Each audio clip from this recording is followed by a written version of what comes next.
अस्सलाम वालेकुम, welcome to my channel. आइए देखते हैं कि आज हमारे किचन में क्या बनने जा रहा है। लेकिन ठहरिए जरा, please don't forget to like, share and subscribe. Thank you. आज हम बनाने जा रहे हैं बीफ स्टेक और साथ में होगा कलरफुल सा स्टेक प्लेटर और उसके साथ बनाएंगे बहुत सारी साइड लाइन्स। होगा वो सब कुछ जो कि आप शौक से खाना चाहेंगे। और सिर्फ यही नहीं बल्कि साथ होगा स्टेक क्लब। रेसिपी इतनी आसान कि देख के मजा आ जाए और खाने में ऐसा कि वाह वाह करने का जी चाहे। तो फिर देर किस बात की, आइए शुरुआत करते हैं। यहाँ हमने होल मशरूम सॉस पहले से तैयार किया हुआ है। इसकी रेसिपी का लिंक डिस्क्रिप्शन में मौजूद है, वहाँ जाकर आप रेसिपी देख सकते हैं। स्टेक के साथ हमेशा कॉम्प्लीमेंट किया जाता है व्हाइट सॉस। तो यहाँ हम सबसे पहले वेजिटेबल्स तैयार कर लेते हैं और स्टेक के साथ काफी कुछ कॉम्प्लीमेंट किया जा सकता है। और यहाँ मैंने ले ली है 2 जुकीनीज, जिन्हें उर्दू में कहा जाता है माड़ू कद्दू, एक दरमियाने साइज का गाजर और थोड़े से फ्रेंच बीन्स। और यहाँ साथ में है मेरे पास रेडीमेड स्वीट कॉर्न्स, बहुत ही मजे के होते हैं, कुछ भी नहीं करना पड़ता, जस्ट इनका पैकेट आप खोलें और इन्हें खा लीजिए। इसके अलावा स्टफ पिकल ग्रीन ऑलिव्स। तो यहाँ मैंने जुकीनी को क्लिंग रैप क्यों किया हुआ है, डिस्क्रिप्शन में जाकर आप लिंक पर क्लिक करके देख सकते हैं कि सब्जियों को लंबे अरसे तक किस तरह से महफूज रखा जा सकता है। अगर आप घर वालों को बताएंगे जनाब ये लीजिए स्टेक और इसके साथ है ये माड़ू कद्दू, तो फिर घर वालों का भी मुंह कद्दू जैसा हो जाएगा, तो इसलिए इसे जुकीनी ही रहने दीजिए।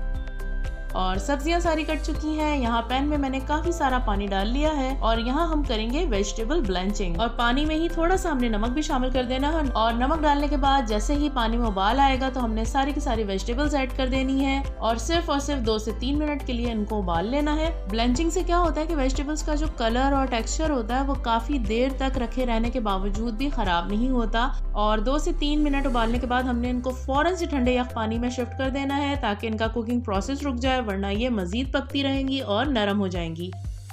वेजिटेबल्स को स्ट्रेन करने के बाद इसको कर लीजिए स्टर फ्राई। 2 से 3 मिनट स्टर फ्राई करने के बाद उसमें शामिल कर दीजिए 1 टीस्पून ब्लैक पेपर पाउडर और 1 टेबलस्पून व्हाइट विनेगर। और लास्ट में एक बार फिर से स्टर फ्राई करते हैं और ये तैयार हो चुकी है, इनको करते हैं साइड पर। अब बारी है स्टेक बनाने की। आपने इस वीडियो को यहाँ से लेकर आखिर तक मुकम्मल देखना है बगैर स्किप किए, क्योंकि जो छोटी छोटी चीजें हैं वो आपके बहुत काम आने वाली हैं। तो यहाँ मैंने 500 ग्राम बीफ स्टेक लिए हैं, तकरीबन आधा किलो पार्ट है ये, या तो हो टेंडरलॉइन या फिर सिरलॉइन या अंडरकट। इसके अलावा आपने कोई और मीट इस्तेमाल किया तो आपका स्टेक रेस्टोरेंट जैसा तो क्या स्टेक बनेगा ही नहीं। इसकी खासियत ये होती है कि इस पार्ट का जो मीट है वो 15 से 20 मिनट में गल के तैयार हो जाता है।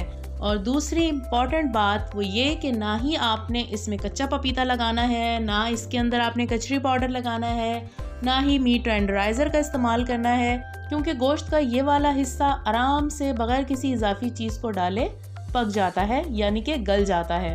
तो यहाँ मैं ग्रिल पैन का इस्तेमाल कर रही हूँ, अगर आपके पास नहीं है तो कोई बात नहीं, आप सादा पैन ले लीजिए। ना बहुत ज्यादा ऑयल डालना है ना ही बहुत कम। और इसमें हमने डायरेक्टली स्टेक्स रख देने हैं। फासले से ये 5 हैं तो इनको मैं इस सेटिंग से रखूंगी कि ये सब के सब इसके अंदर आसानी से सेट हो जाएं। और यहाँ सबसे इम्पोर्टेंट चीज और वो ये कि जिस वक्त आप इसे पैन में रख रहे हो आंच बहुत ज्यादा तेज होनी चाहिए, यानी कि फुल आंच। अब हमने इसके सिर्फ एक साइड पर ही तमाम चीजों को डाल देना है। जैसे कि यहाँ सबसे पहले मैं 2 टेबलस्पून लहसुन अदरक का पेस्ट डाल रही हूँ, तकरीबन 1 टेबलस्पून के करीब ब्लैक पेपर पाउडर, इसको भी हमने तमाम स्टेक्स के ऊपर फैला देना है।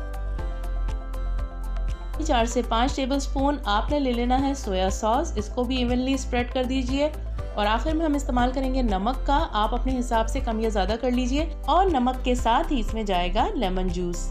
और यहाँ हम आंच को दोबारा से तेज कर देंगे। एक साइड को हमने 10 मिनट तक पकाना है और इस दौरान इसकी साइड बिल्कुल चेंज नहीं करनी, एक ही साइड पर इसको पकते रहने देना है। इससे क्या होगा कि जो ग्रिल की लाइंस हैं वो आराम से अच्छे से आ जाएंगी। और यहाँ आप देखिए कि पानी बिल्कुल ड्राई हो चुका है और अब हम इसकी साइड को चेंज कर देंगे। ये देखिए कितनी परफेक्ट लाइंस आई हैं, जबरदस्त गोल्डन कलर है और ये पैन से बिल्कुल भी नहीं चिपका। और जैसे ही आप साइड्स चेंज करने लगे फौरन से आंच को कर दीजिए दोबारा से हाई, क्योंकि जो दूसरे साइड के जूसेस हैं उनको भी हमने फौरन से लॉक कर देना है। और यही वो तरकीब है जिससे स्टेक जूसी बनता है।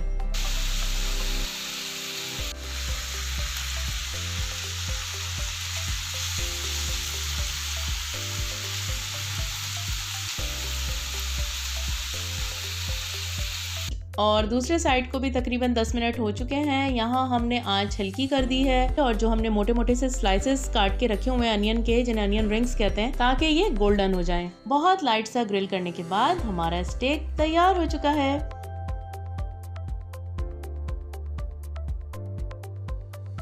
आइए अब प्लेटर असेंबल कर लेते हैं और यहाँ मैं स्टेक के साथ सर्व कर रही हूँ पोटैटो वेजेस। इसकी रेसिपी का लिंक डिस्क्रिप्शन में मौजूद है, वहाँ जाकर आप लिंक पर क्लिक करके वीडियो देख सकते हैं। स्टफ्ड पिकल ग्रीन ऑलिव्स, इनके दरमियान में से गुठली निकली हुई है और गुठली की जगह है छोटे छोटे से मजेदार से गाजर के टुकड़े।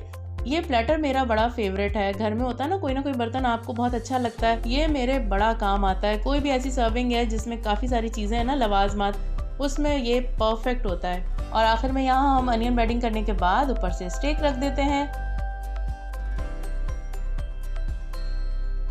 ये देखिए कितना प्यारा कलरफुल सा हमारा स्टेक प्लेटर रेडी हो चुका है। तो आइए बना लेते हैं स्टेक क्लब। अगर आप चाहें तो लॉन्ग बन के बजाय बर्गर बन्स भी इस्तेमाल कर सकते हैं। अच्छा, यहाँ क्लब के लिए जो स्टेक हमने बचा के रखा था वो मैं आपको काट के दिखा देती हूँ।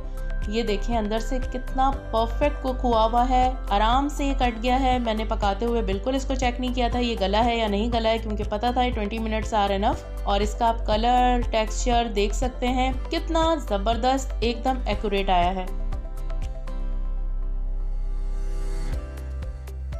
आखिर में केचप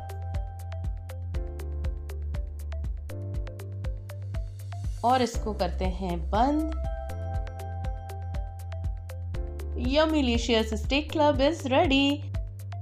तो घंटों की मेहनत हुई वसूल, जरूर ट्राई कीजिएगा और मुझे बताना मत भूलिएगा कि आपको ये रेसिपी कैसी लगी। इतनी आसान और इतनी मजेदार। तो अपना रखिएगा ख्याल। और ये आखिर में जो बच गया था इसे हमने पैक कर दिया ऑफिस लंच के लिए। मुझे दीजिए इजाजत। Thank you.